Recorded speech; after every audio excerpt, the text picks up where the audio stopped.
பொதுவா திமுக ஆட்சிக்கு வந்து 5 வருஷம் ஆகி ஆட்சி முடிஞ்சா மறுபடியும் தேர்தல் வரும்போது திமுக மேல கோபமா இருப்பாங்க மக்கள் திமுகவை வெறுப்பாங்க.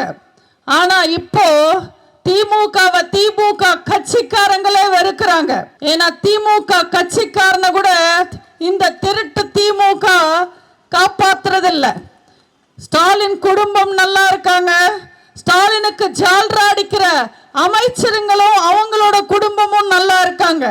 அவங்க நம்பி இருக்கிற சொந்த கட்சிக்காரங்களையே அவங்க பார்த்துக்கலன்னா தமிழ்நாட்டு மக்களையும் அவங்க பார்த்துக்க போறாங்க. நீங்களே யோசிச்சு பாருங்க. இந்த 5 வருஷத்துல ஸ்டாலின் மக்களுக்காக ஆட்சி நடத்தினாரா இல்ல சொந்த குடும்பத்துக்காக ஆட்சி நடத்தினாரா?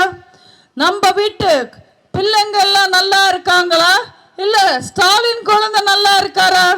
நீங்களே யோசிச்சு பாருங்க. இந்த 5 வருஷத்துல யாரோட வாழ்க்கையில முன்னேற்றம் வந்திருக்கு? ஸ்டாலினோட மகன் உதயநிதி வாழ்க்கையில தான் முன்னேற்றம் வந்திருக்கு.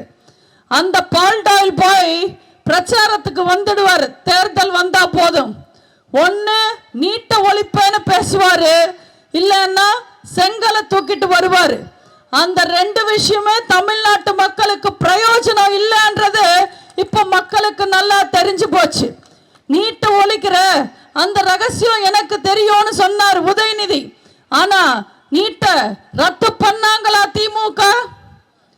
எய்ம்ஸ் செங்கல் தூக்கிட்டு ஊரா வந்தாரு போன தேர்தல்ல உதயநிதி. அந்த எய்ம்ஸ் அவங்க கட்டுறதுக்காக எந்த முயற்சியாவது பண்ணாங்களா?